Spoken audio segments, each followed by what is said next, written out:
Hi hello welcome to our channel. నేను మీ Gautami. Present AP రాజకీయాలు చూసుకుంటే చాలా హోరాహోరీగా నడుస్తూ ఉన్నాయి. ఎవరి క్యాంపెయిన్స్లో కూడా వారు బిజీగా ఉన్నారు. అయితే ఇదే టైంలోనే జగన్మోహన్ రెడ్డి గారి పైన జరిగిన రాళ్ల దాడి ఏదైతే ఉందో కొంతమంది ప్రతిపక్ష నేతలు చేయించారు అని అయితే అంటున్నారు. మరి కొంతమంది అయితే జగన్మోహన్ రెడ్డి గారే చేయించుకున్నారు అని చాలా విమర్శలు మనకి వినిపిస్తూ ఉన్నాయి. అయితే ఇందులో నిజ నిజాలు ఏంటి? ఇప్పుడు ఇదే అంశం మీద మాట్లాడదాం. మనతో పాటు జర్నలిస్ట్ నరేష్ ఉన్నారు. ఆయనతో మాట్లాడి మరిన్ని విషయాలు అయితే తెలుసుకుందాం. నమస్తే నరేష్ గారు. నమస్తే గౌతమి. అయితే ప్రజెంట్ చూసే ఉంటారు కదా, ఇప్పుడు జగన్మోహన్ రెడ్డి గారి పైన జరిగిన ఈ రాళ్ల దాడి ఏదైతే ఉందో ప్రజలందరూ కూడా ఏ విధంగా తీసుకుంటున్నారు? గతంలోని ఆల్రెడీ కోడికత్తి మనం చూసాము, ఇప్పుడు మళ్ళీ ఎలక్షన్ టైంలోని ఇటువంటి రాళ్ల దాడులు, ఈ రెండు మనం కంపేర్ చేసుకుంటే అసలు ప్రజలు ఏమనుకుంటున్నారు? మీ అభిప్రాయ ప్రకారం దీన్ని మీరు ఎలా చూస్తున్నారు? ముఖ్యంగా ఆంధ్రప్రదేశ్ రాజకీయాలు అంటేనే సెంటిమెంట్ బలంగా ఉంటుంది. ఆంధ్ర తెలంగాణ రెండు చూసుకుంటే కనుక తెలంగాణ కంటే ఆంధ్రాలో ప్రజలు సినిమా తారలను ఎంతగానో అభిమానిస్తారో రాజకీయ నాయకులను కూడా అంతగానే అభిమానిస్తారు. వాళ్ళకి ఎమోషన్స్, అభిమానం ఇవన్నీ కూడా ఎక్కువ ఉంటాయి, ఎక్కువ స్థాయిలో ఉంటాయి.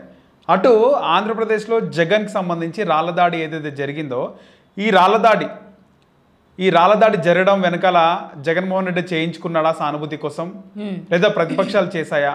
ప్రజలు ఏమనుకుంటున్నారు అంటే ఖచ్చితంగా ప్రజలు జగన్మోహన్ రెడ్డిని ఎంతమంది అభిమానిస్తున్నారో అంతేమంది ఇటు చంద్రబాబు నాయుడు టీడీపీ కూటమిని కూడా అభిమానిస్తారు.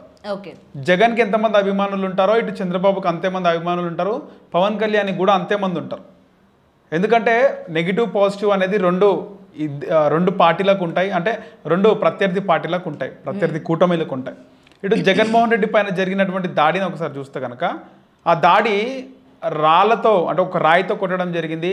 ఆ రాయి జగన్మోహన్ రెడ్డికి తాకిన రాయే పక్కన ఉన్నటువంటి వెల్లంపల్లి శ్రీనివాస్ కూడా అదే రాయి తగిలింది. ఒకసారి వీడియో చూస్తే కనుక జగన్మోహన్ రెడ్డి తాకగానే ఒక రాయి ఒక మనిషికి తాకినప్పుడు ఎక్స్ప్రెషన్ ఎలా ఉంటుందో సేమ్ అలాంటి ఎక్స్ప్రెషనే జగన్మోహన్ రెడ్డి ఇచ్చిండు. ఎగ్జాక్ట్ సేమ్ టైంలోనే వెల్లంపల్లి శ్రీనివాస్ కూడా అదే రియాక్షన్ ఇచ్చిండు. స్లో మోషన్లో కనుక ఆ వీడియో చూస్తే జగన్కి తాకినటువంటి రాయే వెల్లంపల్లి శ్రీనివాస్కి తాకింది. జగన్కి ఎడమ కనతపై ఆ రాయి తాకింది. సేమ్ అదే రాయి ఒక 1 సెకండ్ గ్యాప్లో వెల్లంపల్లి శ్రీనివాస్కి తగలడం జరిగింది. ఆ రాయి కూడా ఒక కిటికీలో నుంచి వచ్చినట్టుగా మనకు తెలుస్తుంది వీడియో చూస్తే. మరోవైపు జగన్మోహన్ రెడ్డికి అక్కడ ఉన్నటువంటి నాయకులు, ఆ గుంటూరు విజయవాడకు సంబంధించినటువంటి కార్యకర్తలు ఒక పెద్ద పూలమాల వేసినారు. ఆ పూలమాల తీసిన వెంటనే జగన్కి ఆ పూలమాలలో ఉండే కర్ర లాంటిది తాకింది అంటున్నారు. ఒకసారి చూస్తే కనుక పూలమాల తీసిన తర్వాత జగన్మోహన్ రెడ్డి అలాగే నవ్వుతూ చూస్తున్నాడు. ఆ పూలమాల తీసిన తర్వాత కూడా సీన్ కట్ చేస్తే ఇంకో వీడియోలో జగన్మోహన్ రెడ్డి ఆ కనత పైన చేయితోని రుద్దుకుంటున్నాడు, అంటే తాకింది అనేసి చెబుతున్నాడు. సో పూలదండ వేసినప్పుడు ఎలాంటి ఆ పూలమాలలో ఉన్నటువంటి కర్ర కానీ లేకపోతే ఏదన్నా ఇనుప వైర్ కానీ ఏది కూడా తాకలేదు. ఖచ్చితంగా అది రాయి తాకింది. అయితే రాయి విసిరిన వ్యక్తి పేరు సతీష్ అనే వ్యక్తి రాయి విసిరినట్టుగా తెలుస్తుంది. ఆల్రెడీ పోలీసులు అదుపులోకి తీసుకున్నారు, విచారిస్తున్నారు. సతీష్తో పాటు దాదాపు 5-6 మంది బృందం ఉందంటున్నారు. అక్కడ జగన్మోహన్ రెడ్డి వచ్చే ముందు దాదాపు 30 మంది యువత బృందం జగన్ని ఫాలో అయింది. అక్కడ ఒక గోడ దగ్గర ఉన్నారు, ఆ తర్వాత గోడ దూకి పారిపోయారు అన్నట్టు కూడా తెలుస్తుంది. ఎందుకంటే సామాన్యంగా ఏదైనా క్రైమ్ జరిగితేనే పోలీసులు ఇన్వెస్టిగేషన్ చేస్తారు. అలాంటి సాక్షాత్తు ముఖ్యమంత్రి పైన దాడి జరిగినప్పుడు ఖచ్చితంగా పట్టుకునే అవకాశం ఉంటుంది, పట్టుకుంటారు కూడా. ఎలాంటి పరిస్థితి అయినా ఇప్పుడున్నటువంటి అధునాతన టెక్నాలజీ ప్రకారం ఏ వైపు నుంచి వచ్చారు, కెమెరాస్, సీసీ కెమెరాలు ఉంటాయి. అక్కడ జగన్మోహన్ రెడ్డికి సంబంధించి పర్సనల్ కెమెరామ్యాన్స్ ఉంటారు, మీడియా ఉంటుంది, జనాలు చూస్తూ ఉంటారు. ప్రతి ఒక్కరిని కూడా క్షుణ్ణంగా పరిశీలిస్తారు. ముఖ్యంగా జగన్మోహన్ రెడ్డి సభకి అక్కడ రాళ్లదాడి జరిగింది. సో దాదాపు 100%లో 95% మంది జగన్మోహన్ రెడ్డిని అభిమానించే నాయకులు, కార్యకర్తలు వాళ్ళే వస్తారు. అపోనెంట్లో అభిమానించిన వారు, వ్యతిరేకించే వారు ఆ రాళ్లదాడిలో ఉంటే ఒక 5%, 4% ఉంటారు. సో అక్కడ ఉన్న వాళ్ళందరూ అభిమానించే వాళ్ళే మెజారిటీ సంఖ్య ఉంటుంది. కాబట్టి ఏం జరిగింది, ఎవరు అనుమానాస్పదంగా ఉన్నారో వాళ్ళు ఖచ్చితంగా బయటకు వచ్చి, పోలీసులు అడగకపోయినా వాళ్ళే వచ్చి పోలీసులకు చెప్తుంటారు, సార్ వీళ్ళపైన డౌట్ ఉంది, సార్ వీళ్ళపైన డౌట్ ఉంది, ఆ ఎల్లో చొక్కా వేసుకున్న అబ్బాయి పైన డౌట్ ఉంది, బ్లూ చొక్కా వేసుకున్న అబ్బాయి పైన డౌట్ ఉంది, ఆ గుంగురు జుట్టున్న అబ్బాయి పైన డౌట్ ఉంది, ఈ గడ్డం పెంచుకున్న అబ్బాయి పైన డౌట్ ఉంది అని చెప్పేసి వాళ్ళు వచ్చి చెప్పుంటారు. ఖచ్చితంగా పోలీసులు అంతా కూడా విచారించి ఇప్పుడైతే సతీష్ అనే వ్యక్తిని అదుపులోకి తీసుకున్నారు. ఇంకా నిజాలు బయటికి రావాలి. ఓకే. ఇంకా కానీ దాడి నరేష్ చేసింది. ఇప్పుడు చూస్తే దీని మీద ఏంటంటే అటు పవన్ కళ్యాణ్ గారు కూడా స్పందించడం జరిగింది. ఇటువంటి చీప్ ట్రిక్స్ ఎలక్షన్ ముందు ప్లే చేయొద్దు. ఇంతకు ముందు కూడా కోడికత్తి డ్రామా ప్లే చేసి అలాగే పదవి ఏమంటారు సీఎం అయ్యావు, ఈసారి కూడా అటువంటివి ప్లే చేయకు, జనాలు నిన్ను నమ్మే స్టేజ్లో లేరు అని చెప్పి కొన్ని విమర్శలు అయితే చేశారు. వీటి మీద ఏమంటారు? వాస్తవానికి ఏదేమైంది, జగన్మోహన్ రెడ్డికి కావాలని చేయించుకున్నాడా లేకపోతే నిజంగానే చేశారా అనేది ఇంకా తెలియాల్సింది. వాస్తవానికి మనం మాట్లాడుకుంటే కనుక జగన్మోహన్ రెడ్డి ఒక ముఖ్యమంత్రి పైన దాడి చేయడానికి ఎవరు కూడా డేర్ చేయరు. జగన్మోహన్ రెడ్డి ఒక మామూలు బ్యాక్గ్రౌండ్ ఉందా? పవన్ కళ్యాణ్ లాగా, చిరంజీవి లాగా నార్మల్ బ్యాక్గ్రౌండ్ ఉండి ఒక సినీతార ఉండి పార్టీ పెట్టుకొని ఉన్న వ్యక్తి అయితే కాదు. జగన్మోహన్ రెడ్డి వైఎస్ రాజశేఖర రెడ్డి కొడుకు, వైఎస్ రాజశేఖర రెడ్డి రాజారెడ్డి కొడుకు. రాజారెడ్డి కడపలో ఈ వైఎస్ ఫ్యామిలీకి ఉన్నటువంటి ఆ బ్యాక్గ్రౌండ్ ఆఫ్ ఫాలోయింగ్, ఆ మందబలం అంటారా లేకపోతే ఆ ఫ్యాక్షన్ బ్యాక్గ్రౌండ్, అలాంటి బ్యాక్గ్రౌండ్ నుంచి ఉన్న వ్యక్తి జగన్మోహన్ రెడ్డి.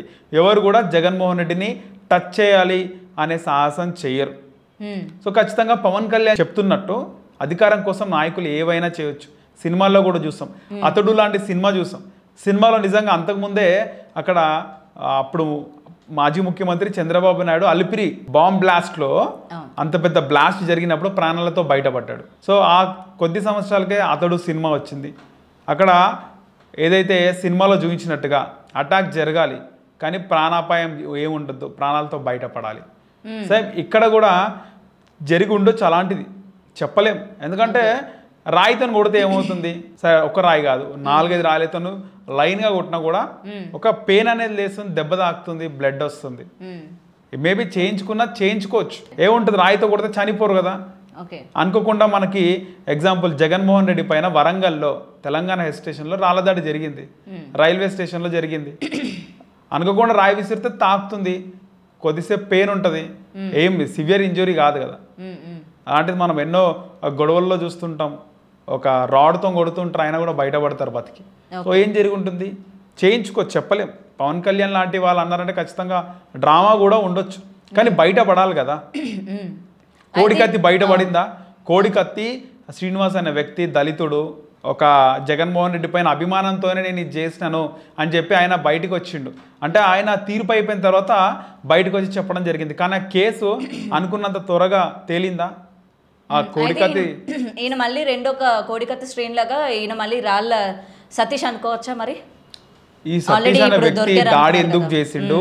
జగన్మోహన్ రెడ్డిని అభిమానించి చేసిండా, జగన్మోహన్ రెడ్డిని వ్యతిరేకించి చేసిండా, లేకపోతే జగన్మోహన్ రెడ్డిని నిజంగా అభిమానించి సానుభూతి కోసం చేసిండా, లేకపోతే జగన్మోహన్ రెడ్డికి సంబంధించి వాళ్ళ మనుషులే చేయించారనేది ఇక్కడ సతీష్ అనే వ్యక్తి నోరు తెరిస్తే బయటపడుతుంది. అది కూడా ఒకవేళ మళ్ళీ ముఖ్యమంత్రి జగన్మోహన్ రెడ్డి అయితే మాత్రం ఖచ్చితంగా సతీష్ అనే వ్యక్తి చెప్పేది బయటికి రాదు, నిజం. ఆయన నోటి నుంచి అయితే నిజం రాదు. ఒకవేళ మళ్ళీ తెలుగుదేశం పార్టీ కనుక అధికారంలోకి వస్తే సతీష్ అనే వ్యక్తి ఖచ్చితంగా ఆయన నోటి నుంచి నిజం అనేది వస్తుంది. మళ్ళీ జగన్మోహన్ రెడ్డి ముఖ్యమంత్రి అయితే కనుక సతీష్ అనే వ్యక్తి నోటి నుంచి నిజం రాకపోవచ్చు.